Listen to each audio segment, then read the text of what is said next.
Hello, everyone. This is Alexander Horat with the Free American Press. Today, we're going to be having a very special guest on the show named Andy Schectman. He's the president of Miles Franklin. But before we begin, if you could please subscribe to the channel and leave a like on the video, that would be really appreciated. Hello, Andy. Thank you for coming back on the show. Great to see you again, Alex. Thanks for having me, buddy. Yeah, likewise. So we've been seeing some really big statements coming out of the Federal Reserve, and I just wanted to get your take on what the Fed has been saying recently. Yeah, well, I think really you look at the Fed meeting, the Fed minutes from the December meeting, which has really kind of hit the market like a dropped bombshell, if you will. The Fed talked about a few weeks ago or a few months ago, they talked about tapering, and the announcement or the minutes that were just released, that's not to confuse with not to be confused with the rhetoric that they gave us a few weeks ago that they were going to start tapering. And, tapering means not stop buying the $130 billion a month in mortgage-backed securities and mostly US government treasuries that they've been buying to support the markets. It means buying less of them. Somewhat interesting, they talked about buying 15 billion a month less. In doing a little digging before this interview, it looks like they only did 5 billion in December, not the 15 billion that they promised. And so they're already kind of not really being forthright with us. But let's use that as kind of our guidepost, if you will, to dissect the information that was in the minutes that just came out. So in the minutes, they talked not only about tapering, but doubling the speed in which they are tapering into March or April, where they actually want to cease asset purchases altogether. So they go from tapering to stopping purchasing assets. Now, that in and of itself, I think, shocked the market. But what really spooked the market, Alex, was, they said, yeah, we're going to do 3 rate hikes at least in this year, 3 the next year, and 2 after that. But they said by March or April, what they wanted to do is not only double the speed in which they taper, but they also want to raise rates slightly, maybe a quarter or a half point. And they also want to start to sell off their balance sheet. Now, the market, Alex, thought that they would taper gradually, then raise rates, and then down the road start to sell off their bloated balance sheet, which is all the way up to $8 trillion. The last time they did something like this, of course, would have been 2018, when we experienced what is humorously called a taper tantrum, where the market started to really start to throw a tantrum as they unwound their balance sheet, the Federal Reserve, from roughly $4.5 trillion to $3.75 trillion. They knocked off $750 billion. Interest rates started to rise, and the market started to throw up right on the heels of the repo market crisis in 2019, where they completely and totally reversed course. So here's the deal. The old saying, heads you lose, tails you lose. What they're, in my opinion, really trying to say, Alex, is that they're actually going to try and get tough on inflation, but in reality, they can't. If they do, they will blow up the entire market. You have stocks and bonds and real estate that, like a heroin addict or a junkie, are addicted to stimulus and low interest rates, easy money. They're addicted to all of the help that the Federal Reserve has provided over the last few years. And if they stop being accommodative, if they stop with stimulus, if they actually try and raise rates, if they try to normalize their balance sheet, you're looking at the greatest depression of all. That's the tails you lose. But on the other side, if they don't fight inflation, which they're jawboning, if I had to guess, and saying that they're going to tackle inflation, what you are seeing is the evisceration of the value of the dollar, where the wealthy will continue to get wealthier as their assets rise in value, and the rest of the people in this country who have nothing in the way of assets will find it harder and harder and harder to make ends meet, as things like gasoline and food and energy altogether, from natural gas to heat your home, to gasoline to fill your car, everything that you can think of to consumer goods are all going up in price. And that's here to stay, in my opinion. In other words, what I believe, just like the Fed saying they're going to only, or they're going to reduce their asset purchases by 15 billion a month and only do 5, they're not being truthful with us. They want us to believe they're going to be tough on inflation and support the dollar at the expense of the overbloated markets. But if that happens,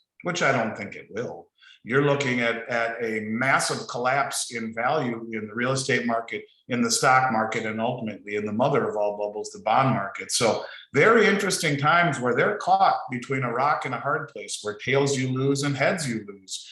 It's what is the least daunting alternative? Maybe it's price controls, like we saw in 1971, where President Nixon froze prices for 90 days so that you couldn't see further escalation in wages and in prices. The only problem with that is that when you freeze the price of something, or many things in this case, what you have is lesser quality and greater supply chain issues, because when people are paid less, they don't produce as much. And when you pay less for quality, you get a inferior quality product. And when they finally release those price controls, the prices shoot up to catch up with inflation. It's called catch-up inflation, where prices shoot up to catch up to the price that it should be. And not a good alternative, but probably the least, the path of least resistance. Any door you choose, A, B, or C, there are unintended consequences, or maybe intended. Maybe that's what they're trying to do. But if they do what their Fed governors are saying, in fact, they said they want to double the speed at which they unwind their balance sheet, double the speed to which they did it in 2018, which really, in a very short period of time, you saw 20% of the S&P disappear in a matter of days. That would be the exact same thing, maybe even on steroids, because in 2018, when they did this, they pared their balance sheet down to 7.5 trillion right now, or excuse me, 4.5 trillion, and right now it's at 8 trillion. So you're looking at a massive amount of debt. And if you try to unleverage this, you're looking at massive problems. But even more than that, who in the hell is going to buy the bonds if the Fed tries to sell them when, the CPI numbers just came out at 7%, yet the coupon on the 10-year Treasury is 1.4. You're guaranteed, Alex, to lose 5.6% per year compounding for 10 years. So it's a sticky wicket we find ourselves in. And I think the Fed is mostly jawboning to make us all feel like they're going to get tough on inflation. But when it comes down to it, ain't going to happen. They're going to support the markets like they've been doing, and that all administrations are doing, going back as far as you can, or all governments, all the way back to Roman times. When they trim the coins, you're looking at governments that will choose inflation over tough decisions. They will choose the evisceration of the dollar. They will sacrifice the dollar instead of the markets. But nonetheless, these are very interesting, scary times, if you will. Yeah, so as we've been talking, there was actually some breaking news that just came out only about an hour ago. I'm going to share the screen. So they just chose number 2 for the Federal Reserve. This woman, President Biden's choice for the second in command at the central bank, appears at Senate confirmation hearing. And if you look, they actually just picked her. So I'm just wanting to get your thoughts on what you think of this person and what she's going to do as part of the Federal Reserve. She's very controversial. She's a modern monetary theorist who believes in a central bank digital currency, who believes in the abolishment of the commercial banks and have one main central bank that holds everyone's Fed wallet, if you will. The controversial part, aside from getting rid of the banks, basically, other than for very menial things, would be her position on a paper that she wrote on monetary policy, where she says that if inflation is needed, that they will just simply put money into your Fed account, and if they need to slow down inflation, and she acknowledges that this is controversial, yet it is her official position, that they will actually withdraw funds out of people's accounts so they can, in essence, enact monetary policy right to your Fed wallet, and whether that be through giving money or taking money directly out of the wallet. So she's as controversial as they get, and the whole modern monetary theory, where you just more or less create and print money to pay off debt. It leaves a lot to be desired, in my opinion. But even more than that, she's all about a cashless society where the government has its finger on top of everything that you're doing, all money in, all money out, and the ability to actually withdraw money if they need to slow down inflation. And that's what they would do right now. Scary type of rhetoric, but indeed, this is her official platform that she is known for, if you will.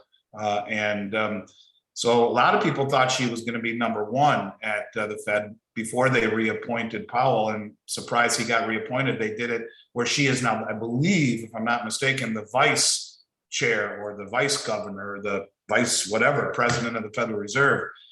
She's next in line for sure. So it's interesting that they're taking her comment on this and not Jay Powell.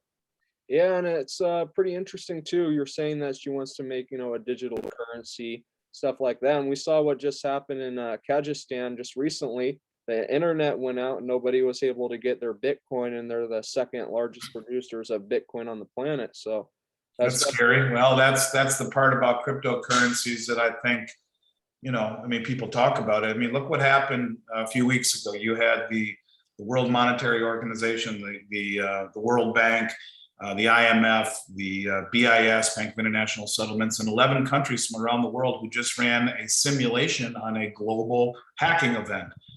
Jay Powell, when was asked what is the greatest threat to the US economy, he said hacking.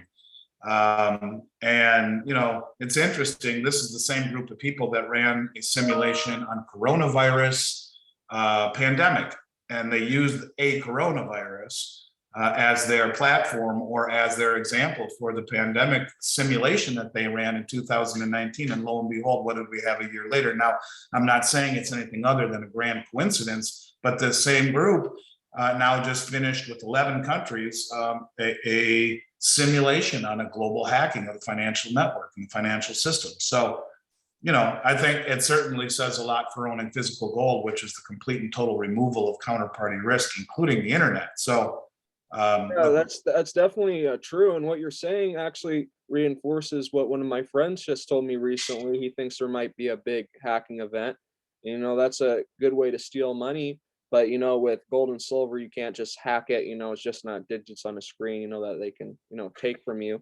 So that really just shows the vulnerability of Bitcoin. When the internet shuts off, then nobody can use it anymore.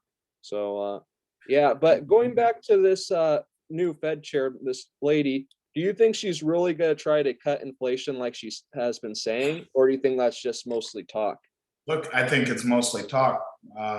It's no different than everything we get out of the Fed, who told us that inflation was transitory, and then they changed their mind and said it was structural. It's the same thing as Bernanke telling us the subprime problem was contained, only to find it blow up a few months later or a few weeks later. The point of it is that no, I don't, because they have dug themselves such a large hole that if they raise rates, if they pare off their balance sheet, if they do the things that they're doing, first of all, it's a bunch of crap. I mean, let's just call it what it is. Even if they raise rates to 2%, right? We're at right now, the federal funds rate is barely 0.25%. It might even be zero.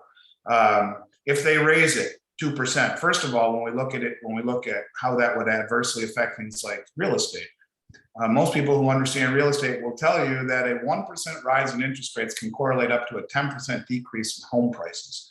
So you raise rates by 2%, Alex, you have a 20% drop in real estate prices.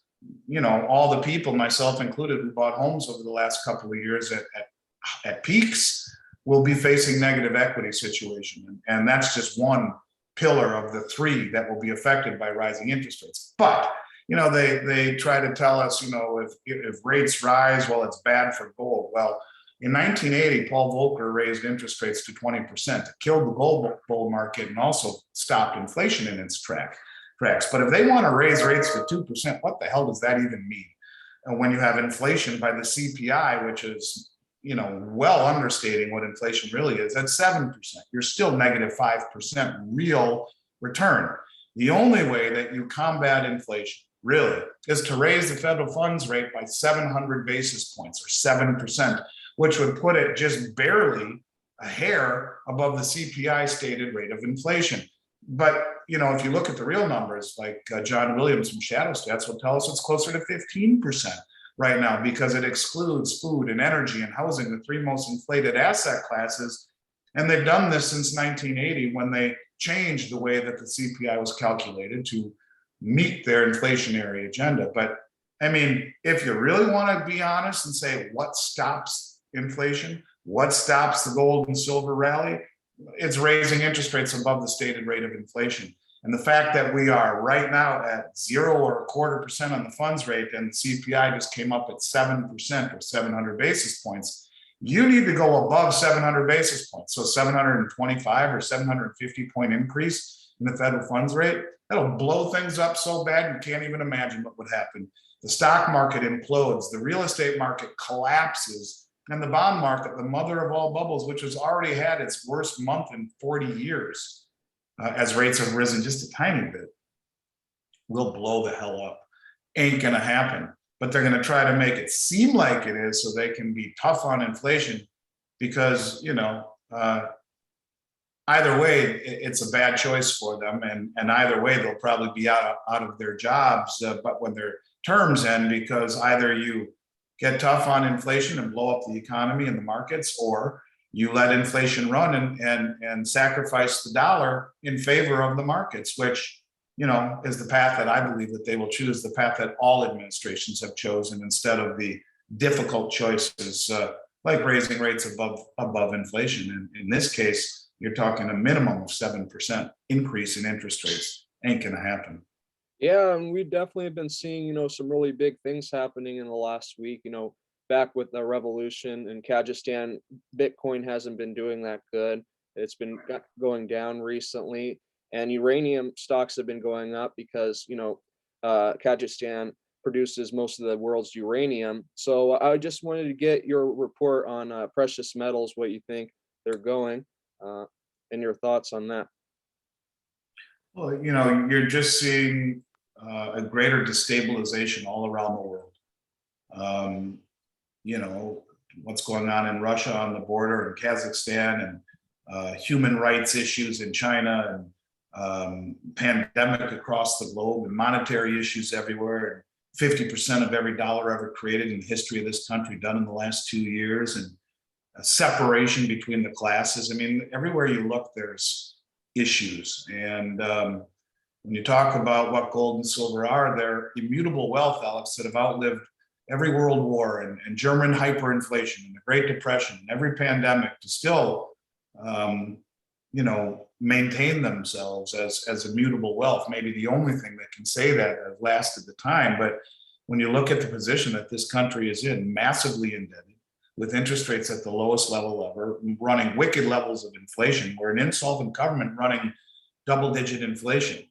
And we're out of options in terms of tools that they can use. They can go negative nominally, and we're already real negative. The difference between real and nominal interest rates, the nominal rate right now is 1.5% on the 10-year Treasury, factored against inflation of 7%. The real rate of inflation, or the real rate of return rather, is negative 6 or 5.3%, negative 5.3%, because you're getting paid 1.7 on the Treasury, and the rate of, 1.7 or thereabouts on the 10-year Treasury, and 7% inflation. So it ain't going to happen. And I just think that the markets are going to continue to rally, which means you're going to see a greater amount of inflation that will continue. They may try to pretend like they're going to do something. It will be token at best, and then they'll reverse course and go right back to more stimulus, more accommodative monetary policy, which puts a floor under the price of gold. And, I think if you see $3,000 gold this year, it wouldn't surprise me one bit at all, not one bit at all. You talk about silver, the historical relationship between gold and silver over the last 150 years has been about 42-1. So take 3,000 and divide it by 42. What are you at? 120 or whatever it is. What would that be? Let's look real quick. Just a minute. 3,000 divided by 42.71. So I was only off by almost a double. But if you look at what it's coming out of the ground at a 7-to-1 ratio, and that's globally. For the last 2 years, it's been coming out of the ground at 7 ounces of silver mined for every 1 ounce of gold. You take 3,000 divided by 7, you're at $428. Now, that may sound unrealistic. Every bit as much as $71 sounds unrealistic to a lot of people, but it really isn't. In fact, if you just simply take the price of gold right now of 1850 or 1825 and divide it by 7, the geologic ratio right now, that's $260. If silver tomorrow was $260, it would not be unusual. It would not be outlandish. That is not a stupid statement, because that is the geologic footprint right now globally between gold and silver. In other words, silver is depleting in nature. And it used to be 16-to-1 for thousands of years. Now it's 7-to-1, yet it's priced at roughly 80-to-1. It's the most undervalued asset on the planet. So bottom line is, whether you talk about undervaluation in relation to gold, whether you talk about monetary policy, whether you talk about global instability, whatever you want to talk about, gold and silver need to be part of everyone's portfolio. And right now, and silver is the buying opportunity of a generation. And I mean that to my soul. So where do I think it's going? A whole lot higher. But you know what they say, Alex, be careful what you wish for. Because what that means is that we're going to have probably not such great living conditions, if you will, in the US for a while. And they should have let this resolve itself in 2008. They should have got tough on things in 2008. They should have let the banks fail. We would have been well on our way to recovery. Instead, we have a long road ahead of us, one that will be filled with greater amount of pain when this finally finds a way to correct, when Mother Nature finally has her way. It's like pushing a beach ball underwater. The further you push it, the greater the pressure that it shoots up when it finally busts the surface. And I think 2022 is going to be a crazy year, and I think it'll be tough for anyone to tell you what's going to happen, because we are deeply immersed in uncharted waters, so adrift in uncharted waters. So I guess we'll have to see together, Alex, and we can do these shows every week and try to do our part to help get the word out as to what's happening in the economy, and maybe find a little bit of an island of safety in precious metals. And we buy them not to get wealthy. We buy them to protect ourselves against all this craziness and chaos that we see potentially raining down on the United States. Yeah, so do you think the economy is starting to collapse? I do think the economy is starting to collapse. I think it's an illusion. I think you have a massive dichotomy between people who got money and people got nothing. You have the wealthy and a middle class that is disappearing, and the lower class that is struggling just to make ends meet. I think you're looking at vaccine mandates and what it's doing to small businesses. It's, you got 200,000 small businesses that'll never come back. So yeah, I do. I think the economy is kind of choking, if you will, and sputtering like a carburetor that's clogged. And certainly it's not the great economy that we're being led to believe by the talking heads. Yeah, I definitely agree with you, Andy. So do you have a gold or silver special for this week? We do, and I would like your listeners to email us and put the the Free American Press in the subject line. Right now in silver, we have 10-ounce Nadir bars, brand new, at $2.99 an ounce over the price of silver, and Valcambi kilo bars, which are $2.75 over the price of silver per ounce. And those are my two favorite bars that I've been accumulating myself over the last year or so. And we have them priced really basically below the cost of 100-ounce bars, which is very unusual, because the bars are very cost effective, but at the same time, you're not losing utility. They're not too big. A 10-ounce bar is, about the size of a candy bar, and the kilo bar weighs 2.5 pounds, just over 2 pounds rather, and it's 32.15 ounces, but it's about the size of an iPhone. So it's not too big. You aren't sacrificing utility for the value you're getting. those should be as good of a price as you'll find anywhere in the country. Make sure that your listeners send an email to info@milesfranklin, put the Free American Press in the subject line. We will send them a current inventory, personally call and assist them with questions and make sure they get the best price in whatever they buy anywhere in the country. When we get off this interview, I'll send you a couple of pictures for the two bars so you can put them in the description below. Sure, that sounds good, Andy. And I just thank you again for coming on the show. And I look forward to talking to you next week. Likewise, Alex. Thank you, buddy. You have a good week, and we'll talk soon. Sounds good. Thank you to all who are watching. God bless. God bless.